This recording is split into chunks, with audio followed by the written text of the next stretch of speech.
When we announced this series talk, one of our friends wanted to know how we could take 5 evenings to it, when really there seemed to be so little to talk about. Actually, there's more than meets the eye. And to make much of it intelligible and factual, we had to make enough digressions into related fields to need some time for clarification. So in proper spirit, we start this evening with a digression, but it is relevant to the subject. 2 theories have long existed as to how the cultural life of mankind spread throughout the world. The first of these theories assumes that the plateau of mankind rises collectively over a long period of time, that there is a universal evolution pressure that moves behind all peoples, pressing them forward, and that this motion has as its exceptions only a few groups of minor importance that in one way or another have been left behind or have been unable, through decadence or through the inferiority of bloodstream, to maintain the general pace. This would mean, at least theoretically, that throughout the world the mere fact that a nation or race comes into existence implies that were it solitary and alone, without contact with any other group, it would slowly evolve its own culture and would finally level off with the common culture of the world. There are many strong advocates of this idea, and it has quite an attractive appeal. We like to think of it also with individuals, that the person is moved by forces which, regardless of what he does, will ultimately bring him into the level of his kind, so that by the mere circumstance of birth he is destined for a noble place among his contemporary cultures. The second theory, or attitude, is that culture actually moves from centers, and that these centers form what has been called a symphonic cultural theme, that people after people, race after race, will be touched by a certain common motion contributed from centers of culture or from neighboring peoples, or by the rise of a particular group whose achievements will be spread over an area. Therefore, what we call the rise of peoples is actually the result of their coming into contact with other peoples, coming into contact particularly with cultures superior to their own. Now, we know this presents a basic problem, and if we wish to hypothetically assume that the first man had to grow that way, we would be having trouble locating the superior culture to which he is indebted. Thus, we have a situation which has to be thought through rather carefully. We cannot, however, at any point in our study, take the time to advance the general study of primogeniture. We cannot know who came first or who had the preceding ability. Our primary concern now is to determine a theory, or to make it as reasonable and practical as we can. If, therefore, we wish to assume that all peoples have a common impetus behind them, and left to their own devices and isolated in a jungle, or in a swamp, or on an island, will still develop parallel attainments with other peoples, then we may assume that the Chinese enrich their culture without any reference to outside powers. And if there are certain similarities between the arts and cultures of China and those of Egypt, these similarities are accidental. They are simply the result of individuals working out problems, and because of reasoning powers which they possess, arriving at similar or even identical conclusions. Against this theory, however, is something else which we cannot completely disregard, namely that various areas of the earth's surface have certainly produced widely different cultures. There is not merely one story behind the growth of human life. There are several basic stories. And these stories do not fit into this idea that all persons or all groups must inevitably arrive at the same conclusions. Rather, we know that we can divide the progress of mankind into streams or rivers, of which there become several prominent streams. These streams may mingle, but their identities are never lost. And at some remote time in the future, these individual streams can separate again and continue on their own ways without being completely absorbed into any other cultural motion. This leaves us with certain problems which can be approached in one way or another. A French writer, in a work called The Migration of Symbols, attempted to show, as Wilson did with his swastika migrations, that certain symbols moving about the earth, traveling very slowly but inevitably from culture to culture, become, so to say, the footprints of borrowings. That the motions of these basic symbols can be used to prove how ideas are transferred from one group to another. The swastika migration is an excellent example of that. This very primitive glyph appears upon the most primitive and crude stone carvings. As a pictoglyphic representation, it is to be found on the rocks and cliffs of our own southwest. This same emblem appears among the Nordic peoples of Scandinavia, Finland, and those areas. It is strong in India and in China, and it is to be found wherever cultural groups seemingly have some contact with each other. The passing of this swastika symbol is certainly widely noted. Pottery designs are another stream, which, including such devices as the swastika, certain primitive bird symbols, animal symbols, geometric forms and structures, seem to travel according to distinct routes through the mysteries of the ancient world. Another interesting migratory symbol is the bow and arrow, a primitive instrument of both defense and offensive warfare. And do not think for a moment that when we say bow and arrow that we are exhausting the theme. Even this simple device is susceptible of numerous types, kinds, and forms, which are highly individualistic, and which can also be traced. Now we know, for example, that we can trace the migration of the bow and arrow down from the Bering Straits, along our own western seaboard. In fact, we can trace it practically throughout the United States. But for some unknown reason, when we come to the borders of Mexico, we lose it. Why did this bow and arrow not proceed down through the peninsula of Yucatan? We do not know. These people do not seem to have originally possessed this instrument, although later, of course, they became aware of its use.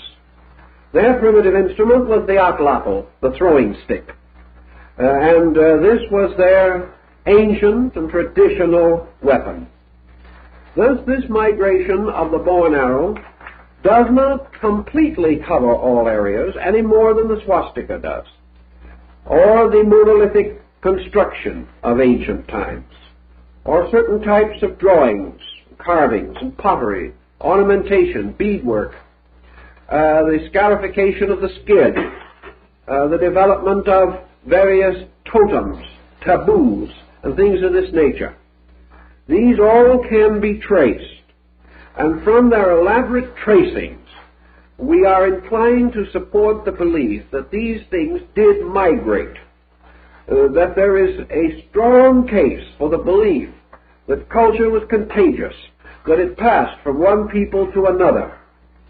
We have already pointed out that nearly all ancient nations trace their origins to preceding nations, or to messengers, or to teachers, messiahs, and godlings, who brought to them a higher degree of culture than they, as primitive peoples, possessed. Thus, most nations do not claim to have originated their arts and sciences, but to have received them, either from the gods or from some other preceding cultural group. This leads us then gradually into the theme which we wish to emphasize tonight. For we are seeking further evidence of the Atlantic migrations, the Atlantic philosophy, and the Atlantic symbolism. And we want to start with a consideration of certain areas covered a number of years ago by the African explorer, anthropologist, and ethnologist, Leo Frobenius. Frobenius did a tremendous work in quietly meditating upon the origin of African culture. He realized that he was in the presence of a very ancient people. He realized also, as historians have since noted, that he was privileged to know only the remnants of this people. That wherever you turn in Africa, you are in the presence of traditions, of legends, of fables and myths, of allegories and doctrines, and also of the most strange, bizarre, and extravagant symbols. And Frobenius came to the conclusion that there were two distinct African cultures. One of these cultures was apparently indigenous. It originated somewhere within the boundaries of the African area. The other culture was not actually indigenous, although it had been resident there for a very long time. He strengthens his position by showing that there are at least two basic concepts of life held in Africa, that these concepts of life are essentially irreconcilable, and that also these concepts represent distinctly different levels of social origin. One concept is considerably more exalted than the other. One concept indicates a greater experience background than the other. One, the more primitive, would be likely in the area. It would be consistent with the gradual emergence of a very primitive human type. A type gradually struggling its way through thousands of years to final adjustment with its environment. The other type shows a completely different background. One of the points that Frobenius makes is that the indigenous type is dominated and permeated with a strange, subtle humility. It is the humility of the child, the humility of the primitive, of that which is growing up in a world of wonder. And these simpler peoples have never come into conflict with their environment. They grow up truly, as he calls them, children of nature. They accept everything without doubt, with infinite patience, and if necessary, with mortal suffering. These people do not seem to have any grandeur in them. They do not seem to require it. They are certainly God's meat. And they have their own ways and their own happiness. They are not a miserable people, but they are a people of childlike disposition. Like small children, they can be difficult. Like small children, they can be headstrong. But underneath it all, there is very little innate sophistication. The other group, which seemingly comes from a totally different cultural level, is penetrated and permeated throughout its structure with a strange hauteur, with a mysterious grandeur, with a sense of descent from great and noble forebears. This second group, therefore, is composed essentially of the proud, those who raise their heads high, those to whom simple ways are not enough, those in whose social and political structure there are evidences of complexes of greatness, whose social code is involved and complicated and bound with numerous obligations, whose religion is deep and ancient and demands a great deal of self-discipline and self-control. These strange peoples are not simply children of nature. They have already reached that cultural platform in which they seek to dominate nature, that they seek to be strong and to use nature.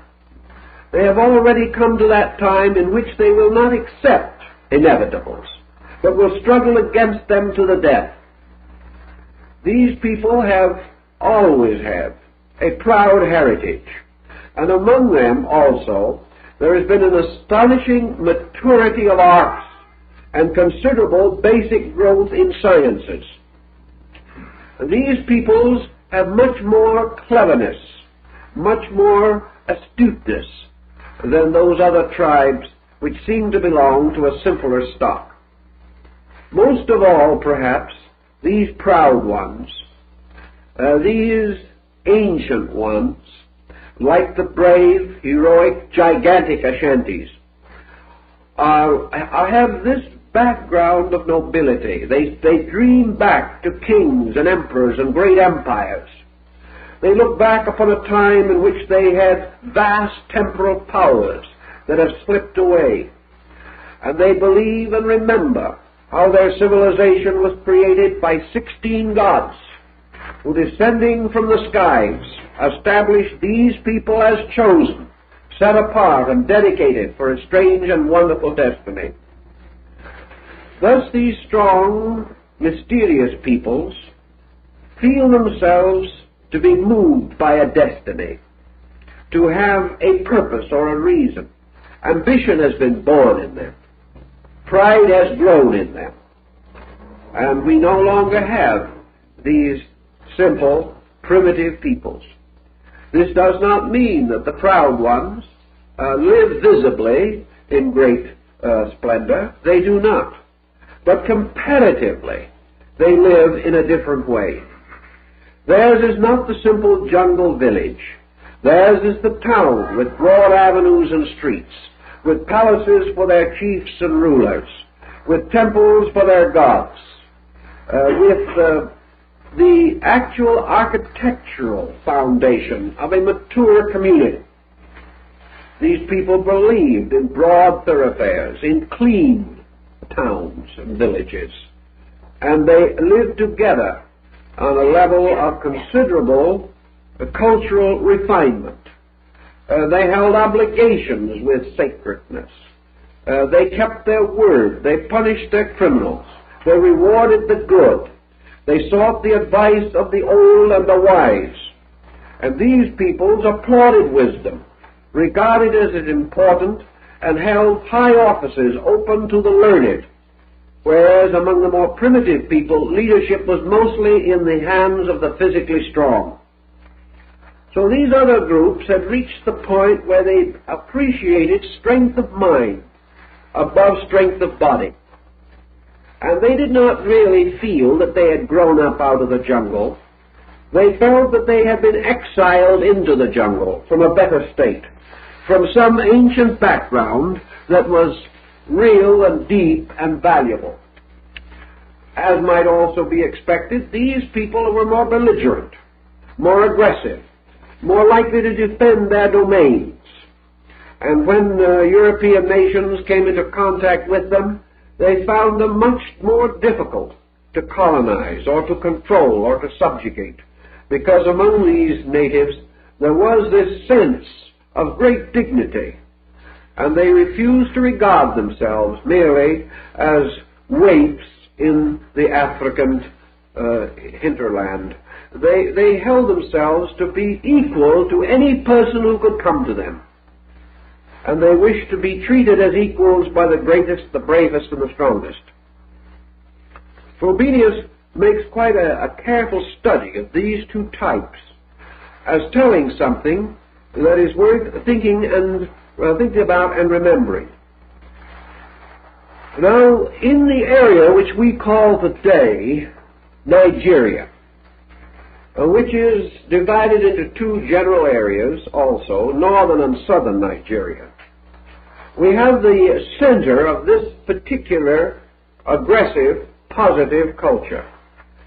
Nigeria is on the west coast of Africa, above the center, and overshadowed by the great northern area of the African continent. It is somewhat east of Liberia, and is not very far from the British colony of Lagos. This Nigerian area has always been distinguished for a very progressive and intelligent people, capable of accepting learning perhaps more rapidly than most of the other African areas. Now, in this particular group, in this situation, or contiguous to it, we have a number of cultures arising which are important. One was the culture of Benin. Benin was first open to the Western modern European, who contacted this African tribal unit with astonishment. Great Benin was a city ruled over by an ancient aristocracy. It was ruled over by a proud and splendid ruler. And this city was rich with treasure and achievement. It had magnificent arts and crafts. It had a dignity, a sedateness, a maturity, an absolute atmosphere of a metropolitan existence, long before it had been contacted by European traders or missionaries. Another area in the same general group is Ife. And the Ife people are noted for their bronze casting. Most of the ancient casting in bronze in Africa is done in this general region, involving Yoruba, Benin, and Ife. In these groups, the art of using bronze was brought to a very high degree of skill, and the Ife masks and carvings and the great Benin heads, amulets, and even chain armor, their helmets and their crowns, their swords and their ceremonial instruments, are of a very superior degree of workmanship. Their ancient legends tell us that this ability to work bronze was given to them by very ancient leaders who came from a distant place. In any event, this work in bronze has intrigued archaeologists ever since it has first been noted. Unfortunately, as the result of an accident, but involving an expedition against Benin because of its attack upon colonial civilians, in the course of trying to destroy some of the political aggression of this tribe, their city accidentally was burned. No one intended to burn it, but it was one of those unfortunate incidents which often accompany war. And in the destruction of their city, the heat destroyed most of their bronze artifacts, so that good examples of this type of work are comparatively rare and fetch a very high price in the market. But they are, without doubt, one of the strongest, most important forms of primitive art. They are perhaps among the greatest of folk art, so great that today the most sophisticated European and American collector congratulates himself if he can possess a genuine example of this work. It is a very high degree of craftsmanship. Now, these people are surrounded by other groups who have no such knowledge, have never practiced such arts, and are considerably less advanced in most of their social organizations. Frobenius, considering this carefully, would like to think that two cultures exist, therefore, in this African area. And while he does not actually say so, he is inclined to believe that the so-called primitive culture is much older than this sophisticated culture.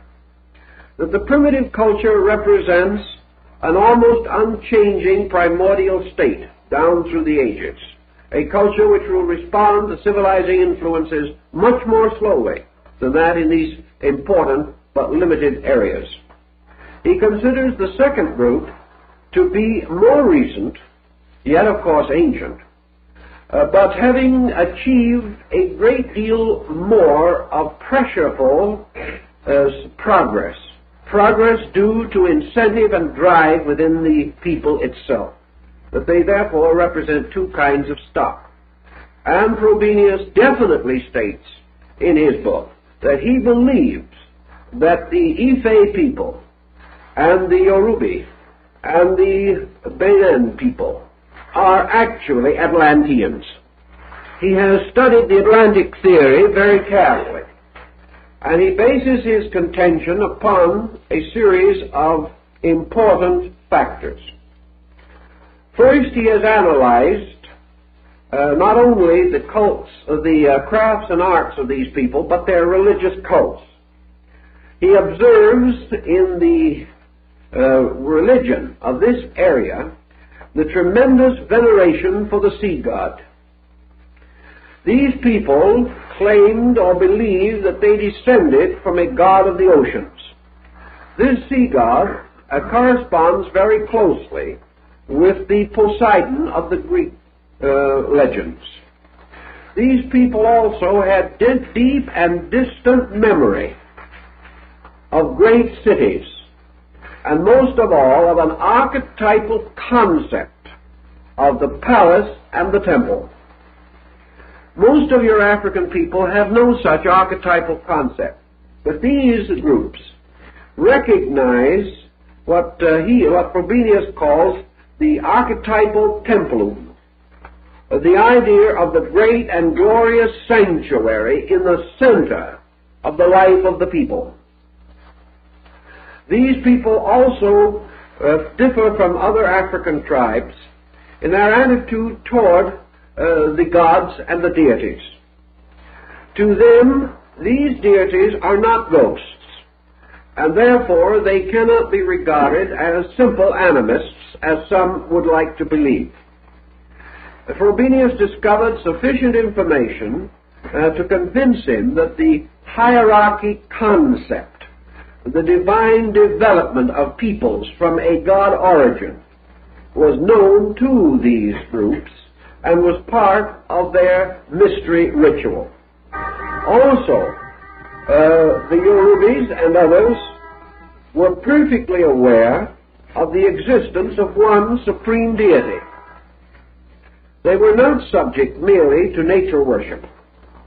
They did not simply offer various sacrifices to animate or inanimate objects, or devote themselves completely to the fetishes and talisman and jujus of African tribes.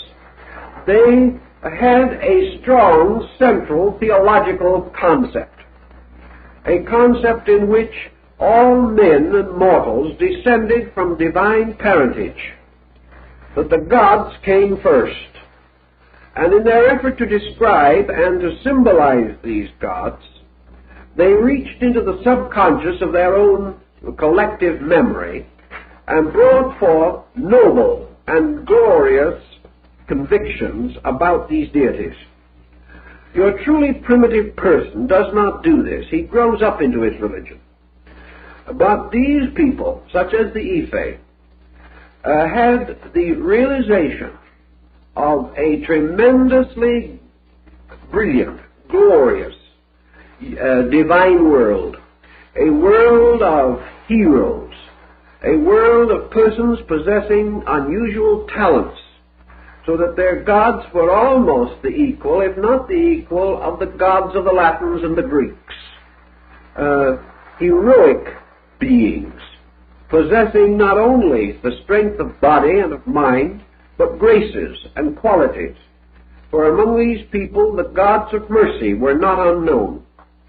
The gods who should be thanked for the goodness of living were not unknown. Frobenius, therefore, comes very strongly to the belief that these peoples did have a strong background contact with a more sophisticated and unfolding culture platform or culture concept.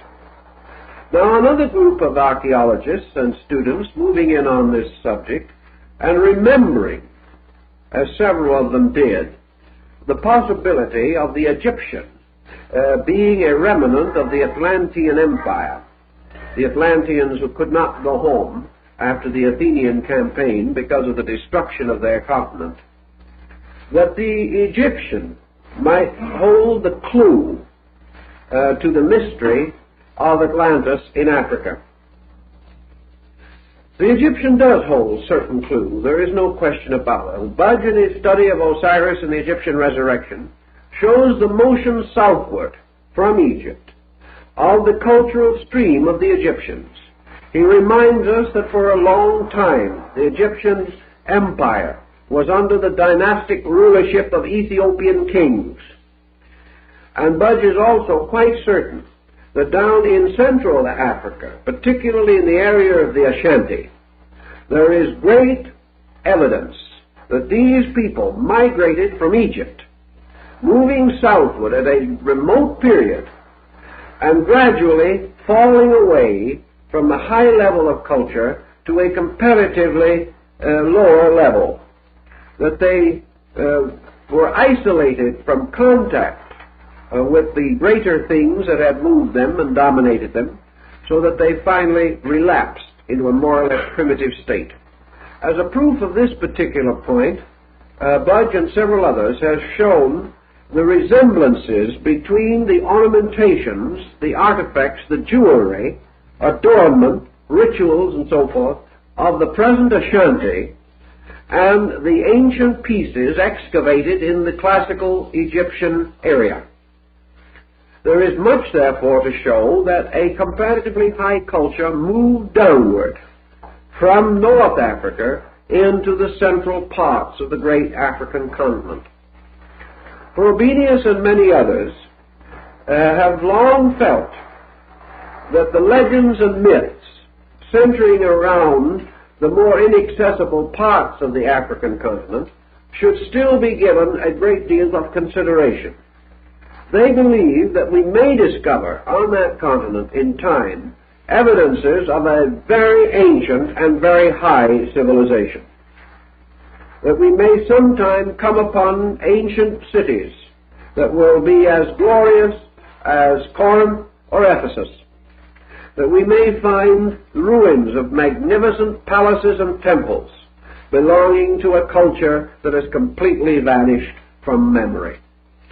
When we say from memory, we mean from all memory except that of these primitive tribes which have retained a half memory, a memory which is reserved mostly and revealed through their arts, through their instinctive reactions to things, and through the strange lordliness of their manners and of their broad attitudes toward life. So let us assume for a moment the possibility that Frobenius and these others are telling us that in Africa we have two levels of culture, one Lemurian and the other Atlantean. That these patient, mysterious, silent, humble ones belong to the old Lemurian order, and that what we call today the proud African, the Ashanti warrior who may stand over 7 feet tall, The Ife, who has never for one moment acknowledged actual domination by anyone. The wonderful artisans who created the bronze and the ivory work which has distinguished Benin. These belong to the Atlantean level. Now, in passing, there is a point that is rather interesting. In the 2nd and 3rd century of the Christian era, there arose in North Africa a group called the Gnosis. The Gnostics had a symbol, a very interesting and remarkable symbol. This symbol was a human body, usually with the head of a rooster, sometimes, however, with the head of a man. The arms and shoulders quite clearly defined, one hand holding a whip and the other a shield. The lower part of the body, below the waist of this figure, slowly turned into serpents, so that the legs were composed of 2 curved serpents. And these serpents formed a strange type of design. The legs descended and then turned outward and up again as the shape of the serpent and ended in the serpent's heads. It was quite a strange thing, resembling a little bit the inverted form of the hook that was used with a hook and eye in old fastenings before we had zippers. This hook and eye consisted of 2 roots by which the hook could be sewn onto the garment, and this form was very much that particular shape. I don't like to just draw it in the air for you. It might seem strange, but the symbol you will find in our large book, and we have other books in the library which we can show you.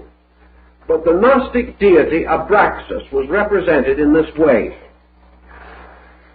We have no record of the use of the Abraxas form for centuries, until it was revived at a very much later date in Italy and France during the restoration of the copying of classical gems and of ancient artifacts, in which during the period of Louis XIV we have the arriving of these wonderful crafts which were restored from ancient crafts.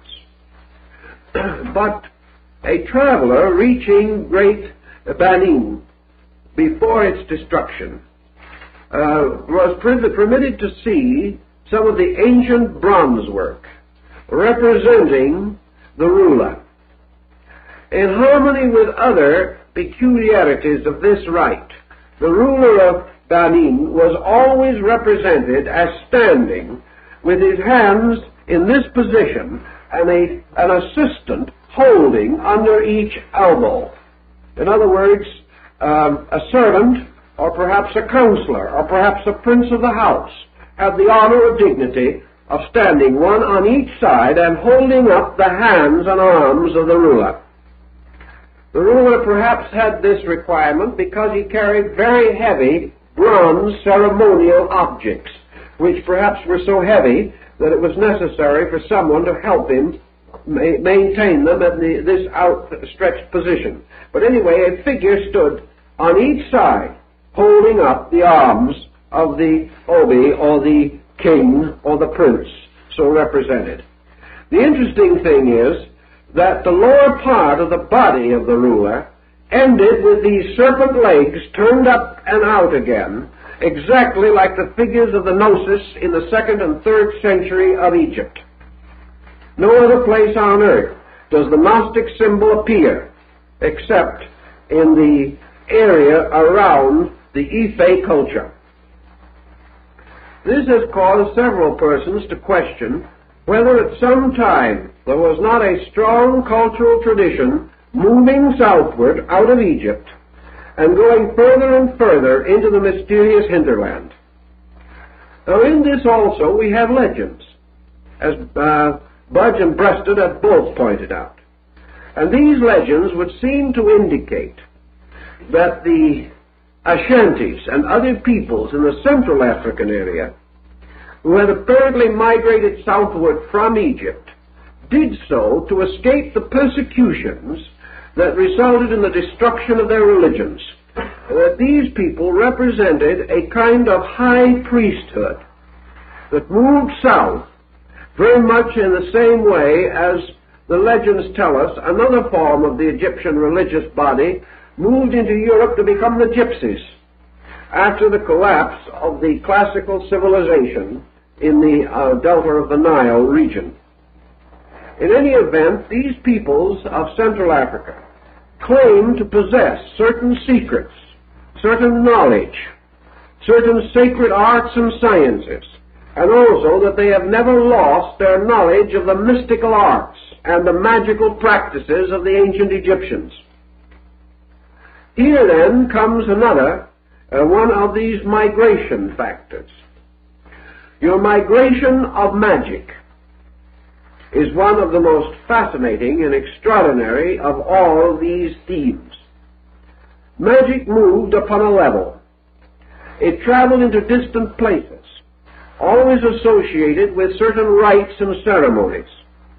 And these rites and ceremonies assume the possession of certain knowledge. And this knowledge was apparently diffused among all the peoples that we now assume or suspect to have been Atlantean. For this reason we may say that the magic of Ife and Yoruba is an entirely different magic from that of the witch doctors of the general African area. This magic of these superior tribes is based upon a kind of internal knowledge, a knowledge of things remembered, a knowledge secretly passed on.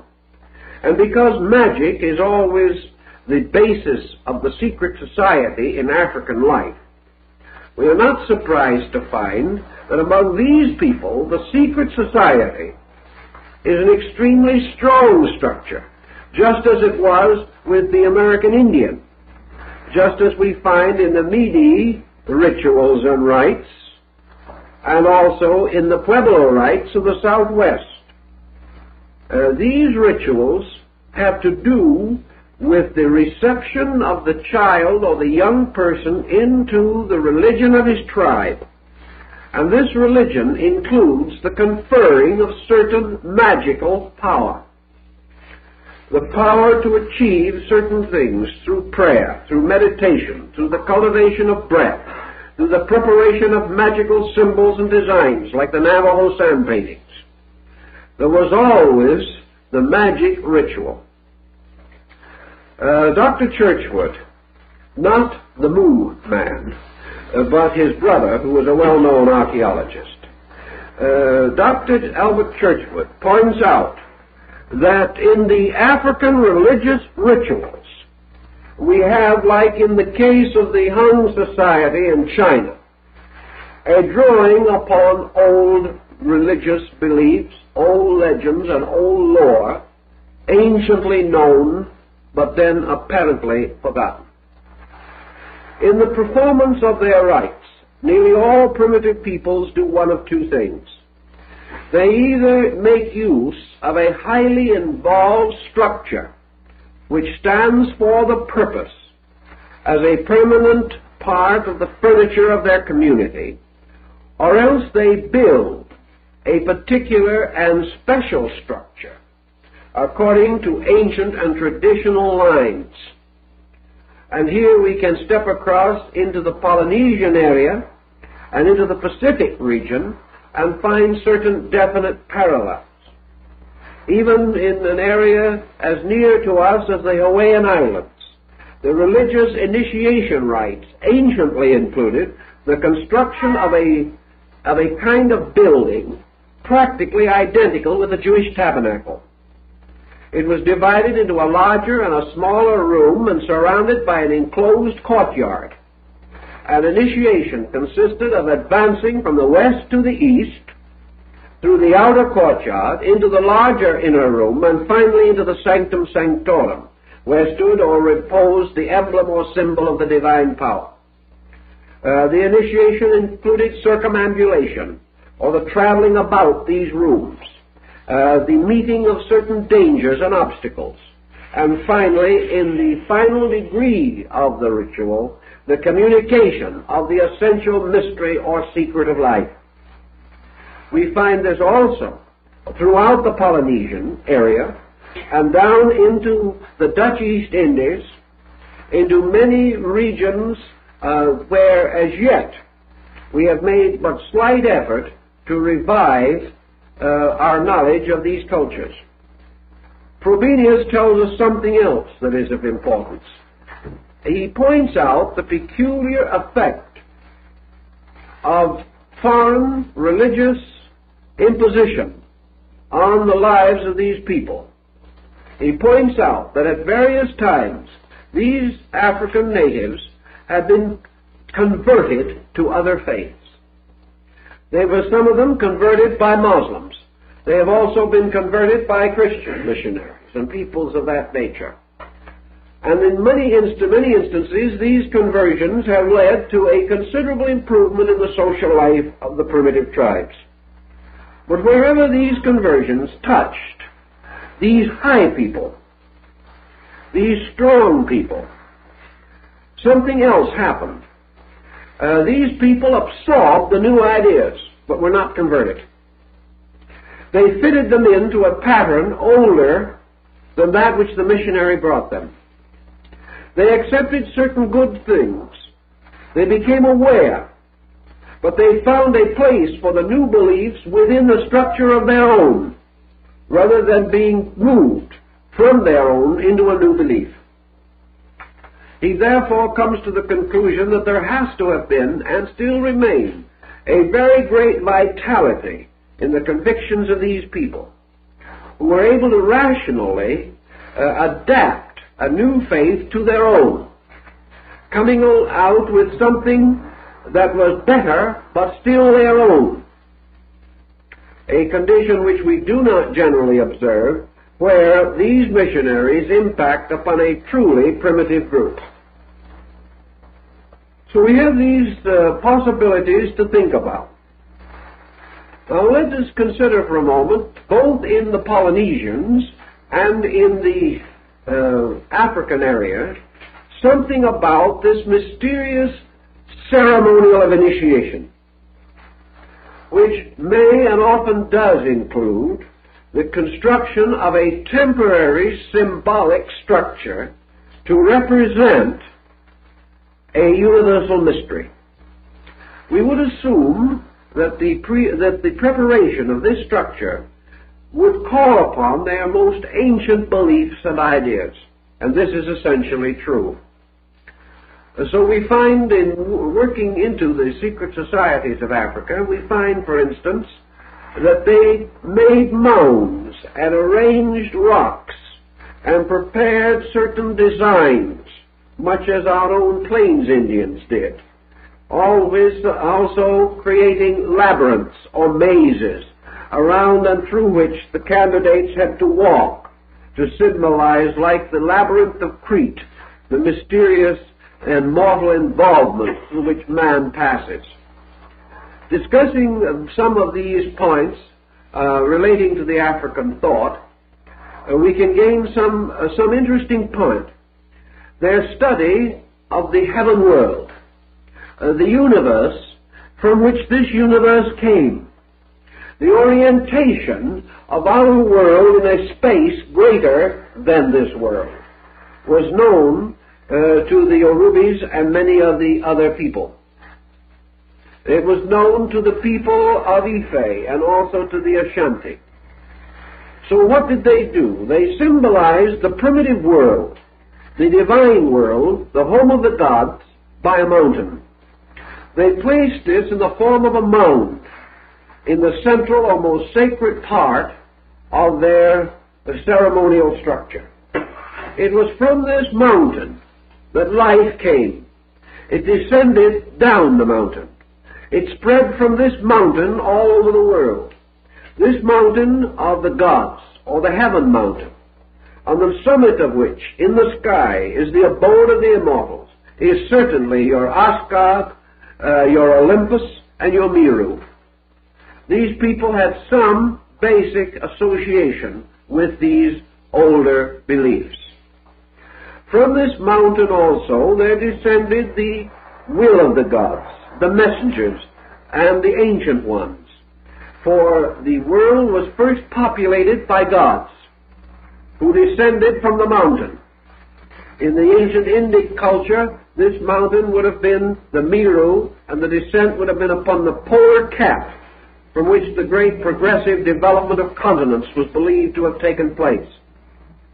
This Meru or Sumuru, this Mount Kailasa of modern India, represents without question to these people some part of the map of their homeland.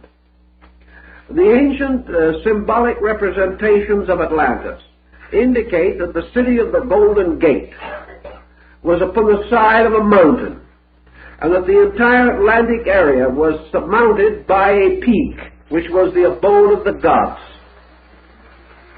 This seemingly was the place of the sacred city, and the people of Africa also regarded their origin as from a divine world where there stood a sacred city, and that this sacred city was the abode of their most remote progenitors. It was a beautiful, glorious, golden, glowing city. It was far above anything belonging to this world. Therefore it had to be divine. But it could well have been this same mysterious city of Atlantis, with its walls of orichalcum, as described by Plato. From this mysterious land came the memory of great things, and the knowledge of arts and crafts, which were slowly perpetuated. This knowledge continued. But it was inevitable that the perpetuation of this knowledge should bring into manifestation the mystery system, the ritual. For in this ritual we have the communication to the young man of the wisdom of his tribe, or the knowledge of his elders. And the mysteries were set aside to keep knowledge alive. This mystery system exists everywhere where there is a suspicion that the Atlantic culture touched. This mystery system was also associated with the university system, with schooling. And many of the old temples were also observatories, laboratories, places like clinics where the sick came to be healed. These old buildings, patterned apparently from a basic archetype, represented structures of universal learning, existing originally in a remote world, a distant place.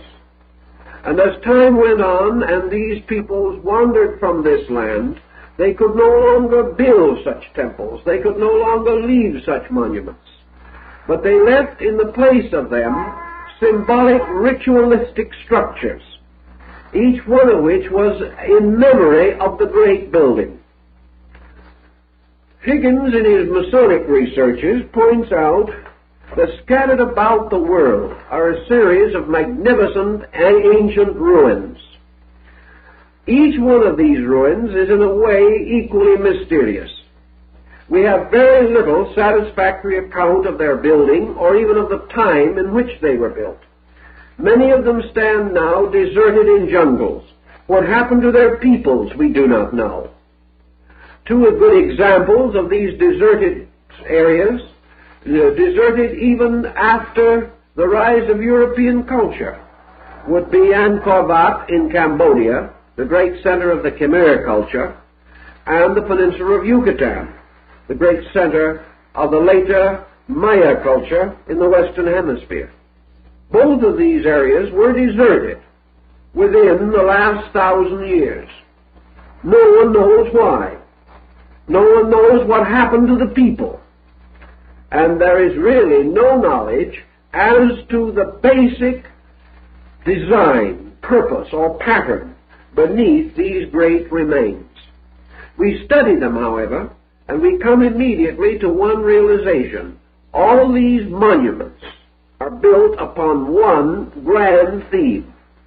In every case, they represent a complex of structures surrounding a central mountain, a great raised place in the middle. This raised place is usually surrounded by a square, and down the faces of the square descend the great staircases which lead to the four directions of the world.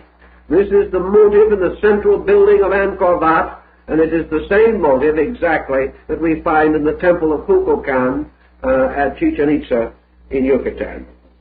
Also, in Angkor there is a great balustrade of serpents, and at Angkor there is the same development of the great sea serpent theme.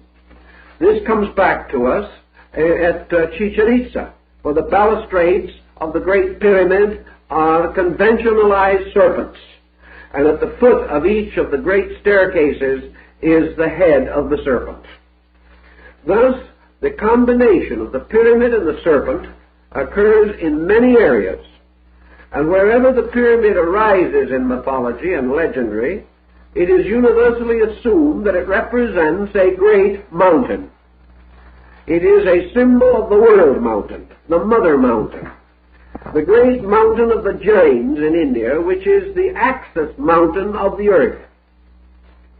Also, this mountain is always the abode of the gods, and always in the uppermost and highest part of this mountain will be the sanctuary of the deity. At Jakarta in Java, we have also the great Buddhist monument, the Borobudur. Here we have likewise the basic square structure surmounted by circular terraces, climaxed or crested with a daboba or tower, which originally contained a relic of Buddha. Up each of the faces ascend the staircases, and the ornamentations include serpents and dragons. All these buildings, therefore, have something to do with the book of Revelation, where there is a reference to the city foursquare, with its gates, and in the midst of which is the glory of the Lamb. In Africa, in Polynesia, in China, in India, in ancient Greece, North America, South America, Central America, this theme is infinitely repeated, and it is the opinion of a great many scholars that there is only one reasonable solution to this, namely that we are in the presence of the dominant culture theme of the Atlantean era or epic, namely that the great symbol of the Atlantic world was their own glorious city, the city from which all of their culture came, their university temple city, and that all these mountains represent the great temple of Poseidon, ruler over Poseidonis, this wonderful temple on the top of a peak, or at least well on the side of a mountain, and remembered as a kind of center where learning, wisdom, and the divine laws were kept. So it was in the temple of this god of the sea that the ancient tablets were preserved, giving the will of the gods for mankind. If people migrating in various directions and at various times had traveled in different directions from their motherland and had sought finally to establish their cultures again, they would not have the fantastic wealth or the tremendous number of skilled laborers or probably the wonderful basic materials with which to work. Remember, these people were scattered by a great catastrophe. Most of them escaped only with their lives. They found themselves in primitive worlds. They found themselves far from the familiar and the known. But at the same time, they found themselves likewise with a great gratitude in their hearts, regardless of the tragedy and horror that had come, the great darkness that had swallowed up their city with fire and water. They had been spared, and it became essential for them to restore their religion, to reestablish their faith wherever they were. Even as the children of Israel, moving in the wilderness for 40 years, found it necessary to the preservation of their faith that they create a tabernacle which was portable, which could be disassembled and reassembled as need arose. So these other people wandering about undoubtedly created various types of structures. They created according to the available materials. Where they remained long and established powerful centers, they built much more massively and much more permanently. And where their sojourn was brief, they naturally left less permanent and less solid remains. But around the world and in the passing of time and their strange wanderings, these people left culture after culture behind them. We do not know why. Perhaps they were driven out by the rise of other peoples around them, or as some have suspected, they perished or were forced to leave because of the impoverishment of soil and some basic lack of knowledge of hygiene or sanitation. Perhaps they were unable to survive in climates and conditions distant from their own. Perhaps they destroyed their food supplies and were unable to replenish them. For in Central America, certainly, one of the great themes in the whole area was the impoverishment of soil and the necessity for the annual burning of the land in order to provide food. Perhaps some of these structures also were placed in inhospitable climates where it was not possible for the people to live and remain healthy, as in the morasses of Palenque in the Mexican area. In any event, these buildings were progressively left. Perhaps in some cases these people were overrun by other tribes who led them into captivity. And again, it is possible that race suicide destroyed some of them. But all around are the bones of these ancient structures. Another group of thinkers have come to a somewhat different conclusion, namely that even perhaps before the destruction of Atlantis, during its great period of colonization, temples and centers could have been established in comparatively distant areas. For instance, we observe the spread of religion in our world as it is today. We note the wonderful buildings in France and in Germany and in Italy. We observe also that fine religious structures have sprung up on our hemisphere. And the cathedrals of Europe are not to be regarded as so much better than the great cathedral of St. John the Divine in New York, which is being built on precisely the same principles, with a tremendous time-labor equivalence of those of the cathedrals of the ancient world. It's quite possible that these buildings existed before the destruction of Atlantis, at least some of them, where the more highly advanced colonization developments had brought perhaps Atlantean families and communities into permanent residence in distant places. So that the Atlanteans had their colonies, as we have, and that their own people were served by priesthoods and temples created for the purpose, and also for the worship of converted natives of these same general regions.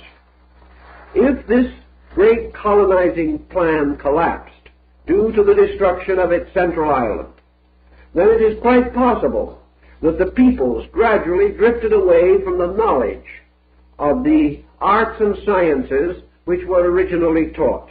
Budge brings up the Osiris legend in Egypt of the destruction of the good god by Typhon, who is the symbol of storms and violence, and considers the possibility of an Osirian era, an era of wisdom and light, destroyed by flames, fire, war, pestilence, and death. The same thought occurs in Central America, where the god Quetzalcoatl is finally destroyed by a fire spirit, who corresponds very closely to the Typhon or Set monster of the Egyptians. If then it is conceivable that the Atlantic culture represented the establishment of powerful institutions, it is also quite understandable why the legends continue to remain, that at one time man possessed divine knowledge, that he possessed the secret of all things, that he possessed the word of power. In Egypt, He possessed the mysterious power represented by the unsated cross, or the Kreuz and Satter, the key to the mystery of eternal life, the key to the true meaning of God and to the sacred name, symbolism which we find in Egypt, where the goddess Isis throws Re, the sun god, under a spell, and finally forces him to reveal his true name, which is the word of power. In the Egyptian legend, the death of Osiris resulted in the loss of the word of life. The death of Osiris could be very symbolical. It could represent, for one thing, the loss of the descent of the great hierarchical priestly orders. With the destruction of Atlantis, it was no longer possible for disciples and students to reach this great center of learning and be duly invested with the secrets of divine magic. Therefore, by degrees, these temples scattered about the world, for loss of the great central spiritual authority, fell into decline and to decay. They were served for a time by priests who used substitute rituals, who found various ways to perpetuate as best they could the old rites, but with no longer the civilizing influences, no longer contact, with great problems arising and the decadence of their own local groups, these buildings fell into decline and were gradually forgotten. There is also, of course, the very definite possibility that these great temples, variously located, were never actually cities, that they were universities or schools, like the great Nalanda in India, and that there were no communities around them, and that they were always in the midst of jungles, as in the rites of Xibalba among the Quiches of Central America, and that pilgrims and truth seekers journeyed into these inaccessible areas to receive instructions from venerable orders of priests who never mingled with mankind. If these venerable orders gradually died out, the buildings remained in the jungle, which gradually also encroached upon them until they disappeared from the sight of medieval or even ancient man. All of this complex of buildings, variously but magnificently located in the most important culture zones of the earth, apparently designed with the skill of advanced geometry and with a wonderful knowledge of building materials, buildings in which great structures were held together solely by the lacing of their own carvings, or as in the case of the Great Pyramid, where the stones were fitted together with cement no thicker than writing paper, and this cement so strong that it is easier to break a stone than it is to divide it from another. We do not know all of the answers, but we begin to suspect that there are answers that are different from what we have believed. We know that the builders of these monuments were great experts in architecture and art, in mathematics and in astronomy. We know that they worshipped astronomical symbols, and that among their buildings many were actually dedicated as observatories. We know that these people are not the ones whom we find scattered in little thatched villages around these monuments. The modern peoples claim descent from these older ones, but they claim a descent of gradual forgetfulness. They do not remember their forebears. Many of them do not even speak the ancient languages of their gods. They are now merely remnants, looking as astonished as the average tourist upon the shrines and temples of the past. While I was at Uxmal in Yucatan, one day a whole group of Mayas, we call them 100% Mayas, they really were, came in a kind of a bus from one of the neighboring towns. They were tourists visiting their own ruins. None of them had ever seen them before. And they were as amazed and dumbfounded as any absolute stranger. They did not have a memory of who built these structures. But among the old men, among the ancient ones, there were legends. Always there are legends. And these legends had to do with times long gone by when a race of gods walked the earth. Same legends in Africa. Same legends among the heroic peoples of the Polynesian islands. Here in Samoa, in the Hebrides, and in all through this area, children initiated into the rituals of their tribes watch the building of the sacred mountain and learn again that it is from this ancient mountain that the laws of their people once came, as these laws thundered from the crest of the blazing volcanic peak of Sinai. All these legends. And there seems to be some meaning for them that they should be so universally distributed. Now, it is interesting also to trace what you might call this distribution story in areas very far removed from the Atlantic Ocean. We could imagine that any group of people inhabiting the Atlantic shore, either on the eastern or western side, would be somewhat acquainted with these stories, especially if they related back to the old legends of their people. But why should the people of Tahiti or one of these islands in the extreme opposite side of the world, natives of Madagascar, or why should the primitive peoples of the Philippine Islands have similar stories? Yet it is true that the primitive records of the natives, the old forgotten natives, like the Batus of Sumatra, the very old ones, the Bushmen of Australia, these people all record that long ago, once upon a time, there was a great deluge, and this deluge destroyed the great lands and changed the continents into oceans.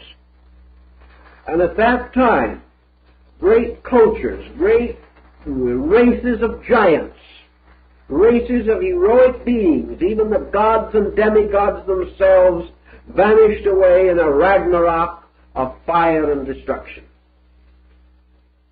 How did these people find out about it?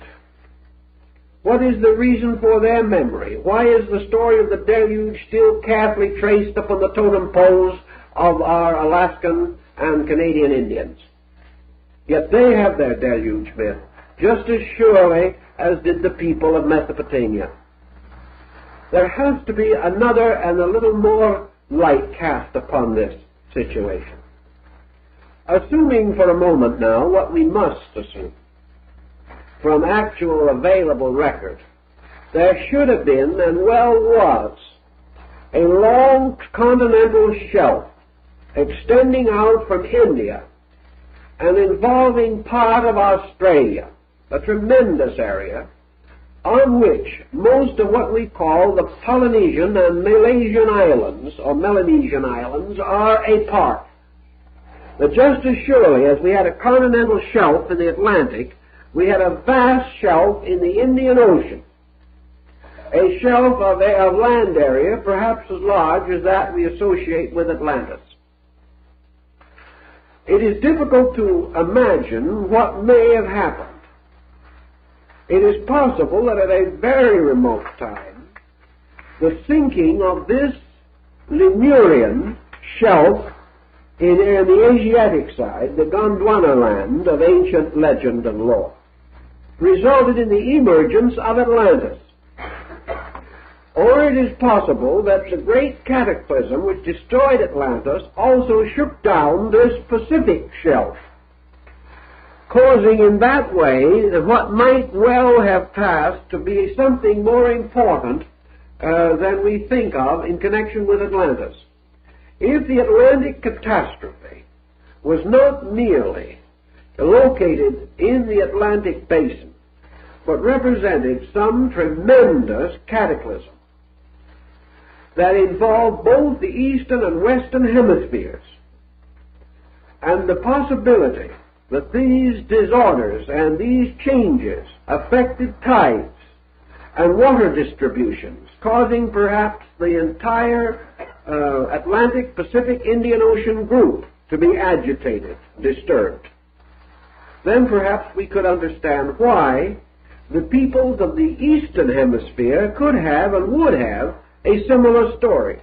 Something of this kind had to have happened to explain the Chinese knowledge and the belief, of course, that they had that vast areas like the Gobi Desert or the great Shamo sand ocean was, of course, at one time underwater. All of this points out not simply a local catastrophe, but perhaps a much larger one, one of greater magnitude, greater significance, in which two or more poles of a great disaster struck nearly at the same time, or close enough for their historical backgrounds to be interwoven. It seems, therefore, reasonably certain that the African continent that we know today was, particularly East Africa, toward the Asiatic side, perhaps originally connected with the Lemurian or Gondwanaland distribution, whereas West Africa, as we know it today, might well have been contiguous to and highly influenced by the Atlantean culture and its disaster. This would support the belief of Frobenius that two distinct cultures, one much older than the other, flourished together on this continent. We have no evidence at this time as to the cultural level of the ancient Lemurian group. What we seemingly find is that they did not attain to any pronounced skill or ability in the preparation or preservation of records. They did not appear to have built extensively or to have created any monumental palaces or temples or to have highly perfected any permanent art. This would correspond to their psychology today, because these people do not have a memory of greatness. On the other hand, this second group, the Atlantean group, certainly possessed this memory of greatness and also prove in their daily living now that they have an exceptional skill in a great many forms of arts and crafts. If then we can assume that the Atlantean group may have been the earliest to have left strongly and clearly marked culture, we may then assume that the Lemurian culture, whatever it was of such an impermanent nature that it did not actually survive.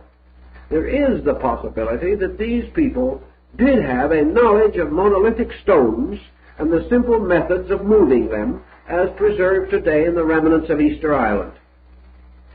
Easter Island is regarded as a Lemurian remnant. Actually, however, we have no proof of this. We might just as well assume that these statues were the result of an overlay of Atlantean culture later, because they do show some primitive knowledge of engineering, which up to now we have not been able to associate with Lemuria, but which we know flourished in Atlantis. Now let's think for just a few moments about the idea of the Atlantean mountain in its relationship to group pyramid construction throughout the world. The pyramid, of course, as we know, passes through innumerable variations and refinements. At its beginning, there seems to be the tendency to regard it as a copy of something. There is no doubt that the pyramid builders throughout the world were building from an archetype. Either in their memories or in their records, they were copying something. A pyramid such as that at Cheops does not accumulate, nor does the great pyramid structure which has been recently found in China indicate that these people were merely massing things together. This building program was purposed. And the pyramid, wherever it stands, is a symbol, as it was in Egypt, of the world mountain. And the World Mountain almost certainly was symbolic of the first enduring religious structure that man knew, and that was the great university system of Atlantis. Prior to that time, we have no evidence of anything that could have been copied. But this could have been copied. Another point that is interesting is that where these pyramids appear in different parts of the world, their architecture is startlingly similar. There are certain modifications, and with the passing of time, the symbolic pyramid idea began to disappear under elaborate ornamentation, which itself is a sign of decadence. However, the buildings basically are great mathematical solids. They are built approximately in the same theme wherever they are located, and with the exception of local embellishments belonging to later cultures, they are very simple, monumental masses of structure, essentially resembling what we call the Pyramid of Egypt. These pyramids, therefore, seemingly all come from one purpose and design. Now, the idea that we have that the pyramids were the tombs of Egyptian pharaohs is a matter of moot question even now. The Great Pyramid, certainly the oldest, and the archetype for most of the others in Egypt, was most unsuitable to be a royal crypt. It presented serious obstacles for the functional uses we assume inspired it. For example, we can have no understanding as to why ventilating shafts should be provided through 200 feet of masonry to give air circulation to a tomb. It was not done in the case of ordinary tombs. If it had been part of the religion of the Egyptians that their deceased must be given air ventilation, it might be different, but there is no indication that such is the case. Also, if such is the case, why were these air shafts blocked at their inner ends with slabs of stone so that they served no function whatever? Yet these stone slabs are contemporary with the original building. We have no understanding of such procedure. The sarcophagus in the king's chamber is simply not adequate to receive a human body. It is too small for the ceremonial wrappings used in connection with the Egyptian dead. It seems much more like a font than it does like a sarcophagus.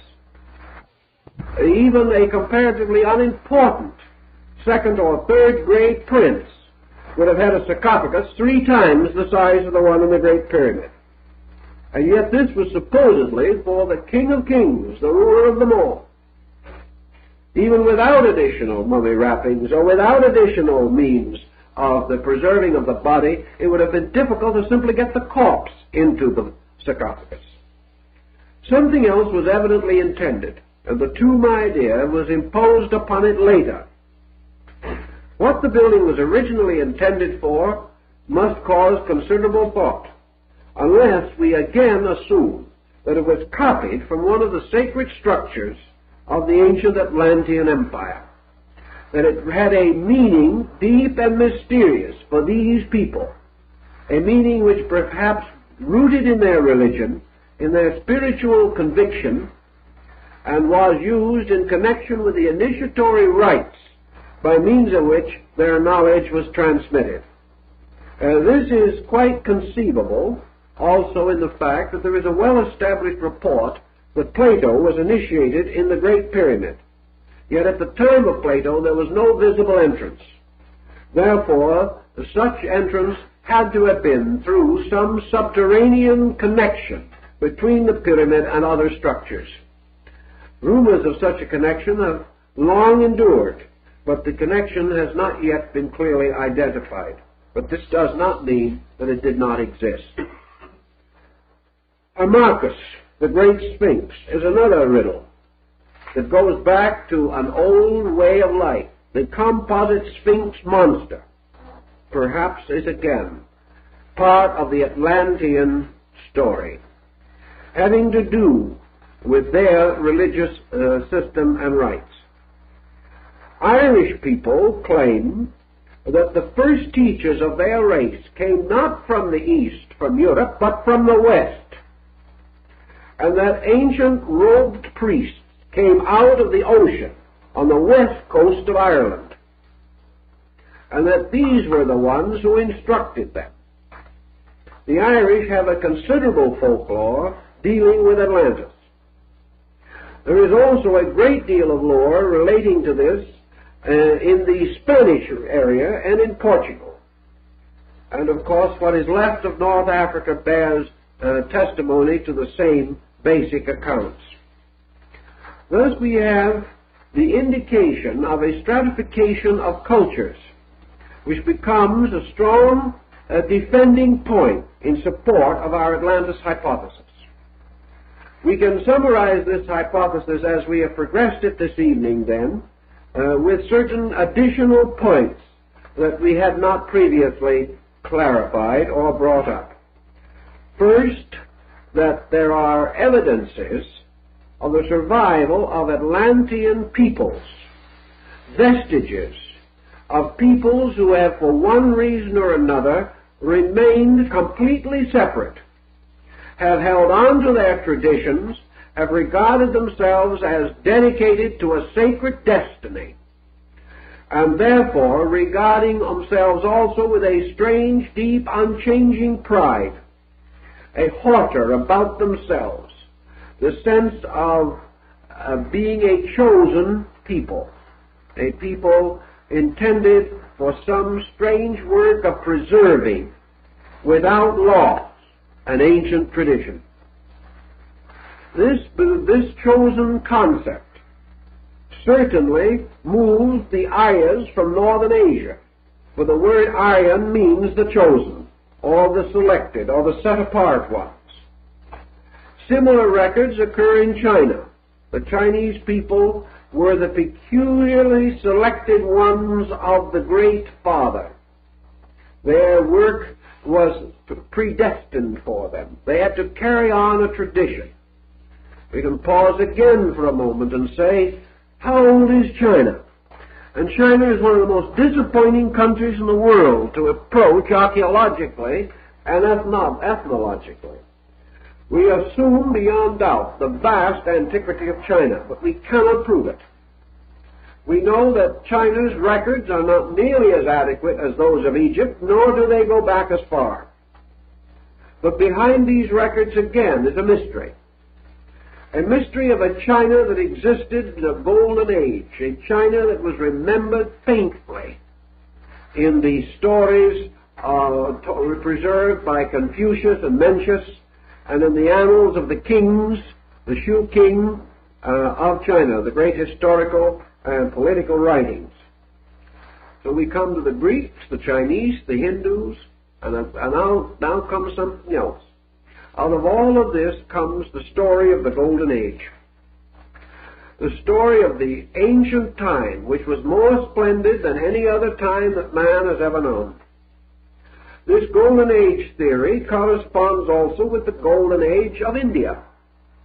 For the Hindus have a belief that in the remote past, long before the coming of the Age of Iron, there was a Golden Age.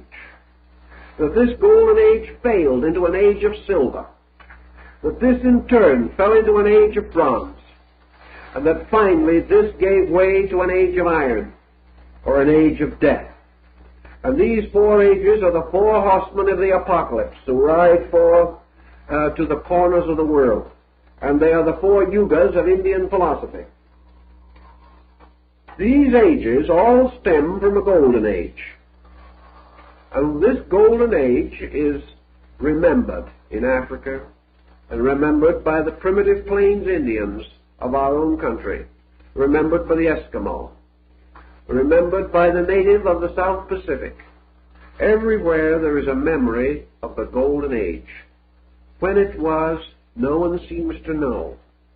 But unlike most natural stories of natural beginnings, the beginning of humanity was radiant. And this comes back to us again in the idea of the fall of man. that man fell from a great and noble destiny to some ignominious and relapsed state. The story of the fall, of the destruction of Lucifer, the blasting out of heaven of his planet, Ragnarok. All of these things seem to tell of rebellion, of an ancient time when there was incredible splendor and then it all vanished away. Or as the Greeks more philosophically arranged it, it declined gradually through the other three ages. This golden age has been subject to a great deal of study. Psychologists think perhaps that it is the golden age of human childhood. That this golden age did not actually refer to a time when man had more, but to a time when man thought less. You see, there are several ways you can be happy in this world. One is to have nothing to worry about, and the other is to have nothing to worry with. Both of these have a tendency to relax us. Psychologically speaking, the normal child who has had a happy childhood produces a series of psychological involvements which later cause it to remember back to the age of innocence, to the golden age of play and no responsibility, the golden age of living in a world of fantasy and fairy tale, an age which precedes disillusionment and the sorrows of experience, an age in which there were no fears, but gods in the form of parents take care of everything. Psychologists make a great deal of this particular factor in estimating the character growth of the individual and the possible exaggeration or distortion of this in the creation of the perpetual adolescent. So there's one way of looking at it, that there was this golden age of irresponsibility. But as we study this thing, we find that there is a break in the story that doesn't quite fit. The human child coming into this world of wonders is in a golden age of its own irresponsibility, but it is surrounded by a magnificent and involved culture, a culture which may become desperate in the course of living, but with which the child also has immediate contact from the very beginning. This golden age of childhood is not alone in the wilderness. It is at least surrounded by parents that love and understand. And it is difficult to imagine primitive mankind enjoying this sense of security. It is difficult to imagine that there was ever a time when the primitive savage did not have something to worry about. For with this other problem, we find another rudimentary instinct, which we have been unable to trace to its beginning because it goes back further than anything we can know, and that is fear. Primitive man seems to have existed in fear. He was in the presence continually of forces which were menacing to him. He was a kind of neglected waif, an orphan, and it is not quite as easy to understand how this could have caused him to psychologically invent a golden age. It does not seem reasonable that this golden age could exist apart from association with something superior to self, especially when that self is comparatively primitive. It would be conceivable, however, that the concept of a golden age could exist. Was there an archetype for it? If primitive peoples had lived near or upon the outskirts of a great and glorious civilization, which perhaps like a paternal colonizing agent did protect their physical needs, did make it possible for them to pass through a happy childhood, to a degree at least, those particular peoples might have had a golden childhood.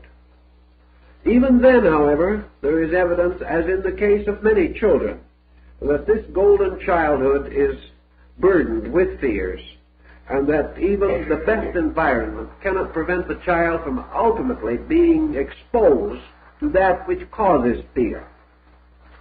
But the whole concept of a golden age does not fit into the theory that man rose from the beast and by the Darwinian concept, gradually emerged into humanity through a sort of anthropoid missing link.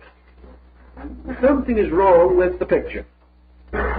Yet the story of this wonderful place at the beginning of things continues to live, and the people claim that there was a time when everything was good, that law and order did prevail, and that as a proof of this, or as part of this, in those days, heroic persons, God, great and wonderful priests, benevolent patriarchs, enlightened elders, grand and noble teachers, walked the earth with men, beings who have never been seen again, who finally retired for one reason or another, always promising to return but never coming back.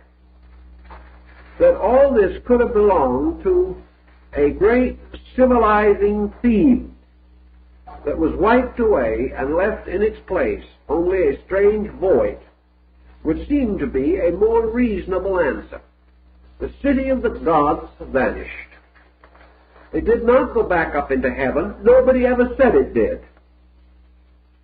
The only ancient legends that we have about this city of the gods, where anything relating to it is mentioned, this is always associated with two things, or one of them.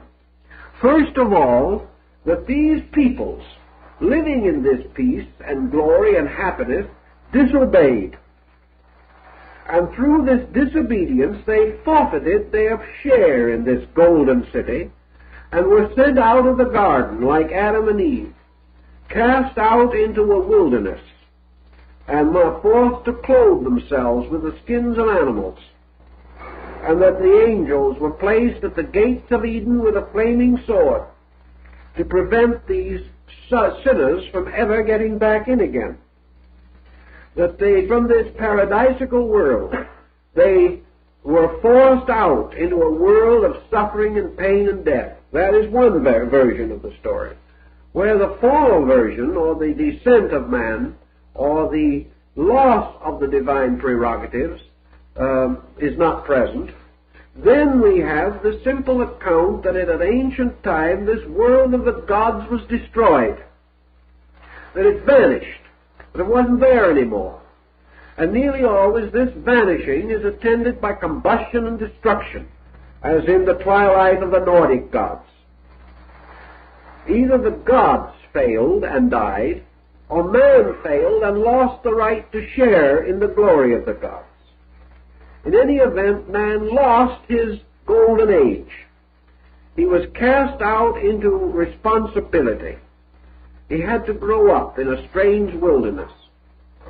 Now, this golden age was not merely an age of peace and comfort, according to the Greek concept at least. It was an age of achievement. It was an age of great and beautiful cities, of wonderful towns and palaces and monuments, of universities and schools, of hospitals, and of social orders that were so wonderful that they dwelt together in peace and amity, and there was no dishonesty and no stealing, no crime, no sin and no death. And all these things were part of this golden age. So that this was a rich golden age, according to the old legends. But when it finally fell, man came instead into an age of gold, which was not the same thing, and from that time on his troubles commenced. So we have two stories now. One of a people who disobeyed and who fell, and the other of a people innocent, who did nothing particularly themselves that anyone can be aware of, but whose wonderful protecting world was taken away from them. They were not marked as sinners. In the sagas, the Nordic sagas, the Elder and Young Edda, humanity didn't do anything particularly wrong. It got into some trouble largely due to the machineries of the gods themselves. But this whole great tragedy of the Nordic myth is not the result of man's wickedness, but the result of the curse of the Nibelungen, the curse of primordial passions and prides played out by the gods upon the broad plains of Asgard. Now, is it quite conceivable that we have here in mythology also the two parts that are necessary for a story, that these two stories do not conflict with each other, but represent the Atlantean deluge as it was applicable to two groups. First, the Atlanteans themselves, and second, to the primitive peoples around them who had come under their influence. That the Atlanteans themselves might well feel that, having declared war, as proven by their final attack upon the Athenians, and Plato's record that they had disobeyed the gods who had warned them many times, and had finally brought this disaster upon themselves, we can say that the story of a fall, of a disobedience, of a transgression against the great edicts of Poseidon, this could well have been the story of the driving of these people out of their paradisical world, and the placing of cherubs with flaming swords to protect the entrance. Perhaps this entrance again has something to do with the Pillars of Hercules at the entrance to the Mediterranean Sea. On the other hand, those people who lived only in the shadow of this splendor, who only knew that in the midst of the world there rose this wonderful city, those who were then the primitive people, might well have gained certain important help from the colonizing and merchandising of the Atlantean mercantile and of the contacts with missionaries or teachers or priests or travelers from this great empire. When this empire went down, these other people were not being punished for a crime. They lost their friend. They lost their teacher. They lost their guide. They lost something which perhaps in their ignorance they had abjectly worshipped because it was so much greater than their own achievement. These lesser peoples lost the directive power which might have more early brought them to a civilized state. They were blessed in that they did not share in the delinquencies which are traditionally said to have destroyed Atlantis. But for them, a golden age vanished. A wonderful divine world sank forever under the sea. The gods they had known never returned. And the great empire of gods, ruled over by Atlas, carrying the earth upon his shoulders, this was gone. And this that had once been a comparatively simple historical circumstance, in the course of thousands of years of tradition, without adequate written records, with the gradual dramatizing and the failing memory of the aged, from generation to generation, left only a dream behind. A dream, however, which still has the essential picture, the story of a great and noble race of gods, of heroes, of those who came before men, as we know men, and who vanished away, either for their sins or for some unspecified reason. Thus, the Golden Age gives us another clue to our Atlantic story. It also gives us a certain psychological clue. Let us assume for a moment that the Atlantic story is, in a way, the story of humanity. That in this story we have the descent of certain primitive knowledge in man himself. I think it is interesting to go back to some legends. There are some legends in Tibet which have a bearing on this. In Tibet there was a very wonderful and very great mystical teacher, Milarepa. His hymns and poems and songs are highly revered in this great Norman land. Milarepa, however, was born with strange gifts, strange powers.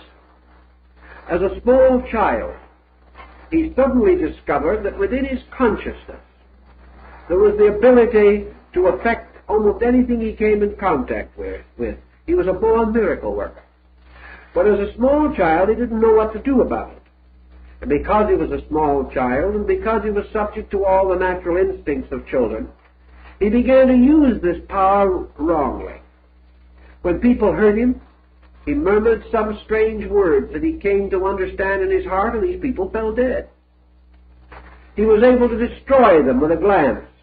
He was able to curse their crops. He was able to cause their cattle to be barren. And in the old legends about this young man, he really had quite an eventful career, the early part of which was spent mostly in avenging himself upon those he disliked. He found that it was quite simple and easy to use the God powers which he possessed and about which he had no moral understanding. He used them badly, and as a result of that brought in the Indian legends heavy karma upon his own nature, which later had to be tamed.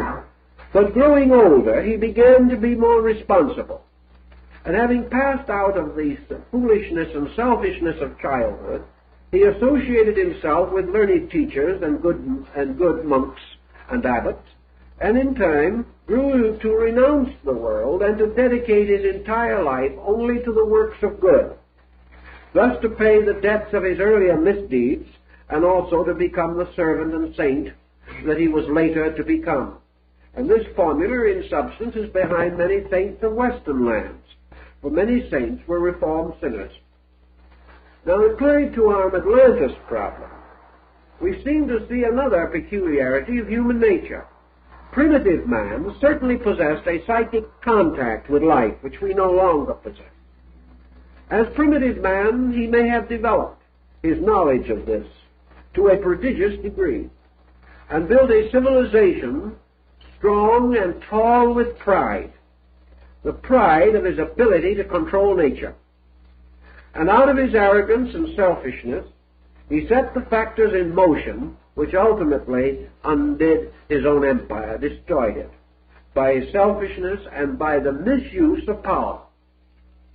Having thus lost, in some mysterious way, the right to use this power, the very processes which he had set in motion set up their own karma, and this karma blocked these faculties in him so that he no longer had them. In this very moment by itself, a world of inner mysteries, a world of light and color, the worlds of the invisible planes described in Eastern philosophy, man's mysterious contact with the causal universe by means of the mysterious third eye of the Dharma.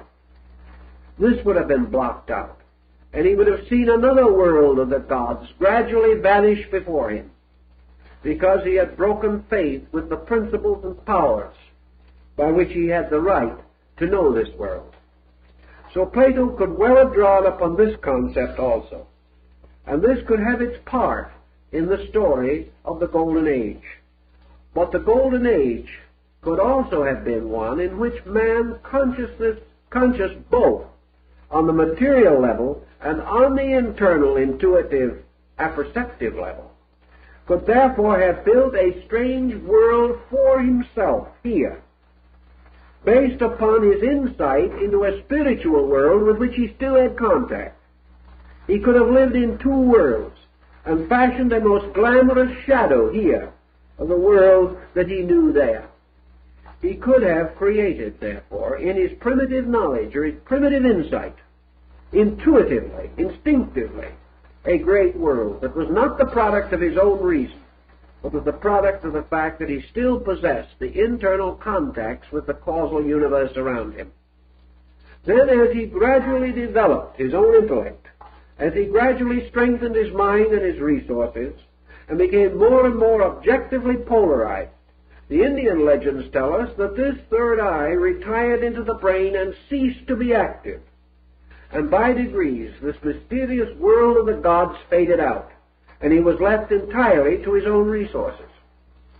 He then had left to him and to the memory of those who came after him only the shadows he had fashioned. The substance was gone. He had forms that were no longer understandable. He had lost the ability to continue to copy living forces. So he built at one time, long ago, something he could never build again. He built it And gradually, in the course of time, it fell into ruin because his own faculties no longer supported it.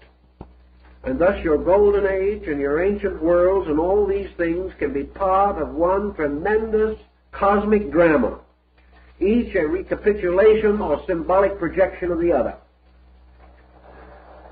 To go back a moment to Frobenius and his African pattern of things, we have therefore here two levels, a series of levels in fact. We have the possibility that these Orthe Africans of Ife have this strange subconscious story, perhaps a story that is more vital to them than it is to us because they are still nearer to the primitive than we are, and may have apperceptive powers that we do not know. Primitive people believe they visit the celestial worlds in sleep, and from these celestial worlds bring back strange and wonderful accounts. They visit the temples and palaces of their gods in dreams and in visions, indicating that they believe that there is a mysterious world beyond our vision, but not distant in place, and that this world vanished from our consciousness because of our own departure from the primitive ways of natural life. And also, in more recent times, because by degrees we have lost all interest in it, and have substituted for the old patterns the gradual development of a material civilization or culture of our own.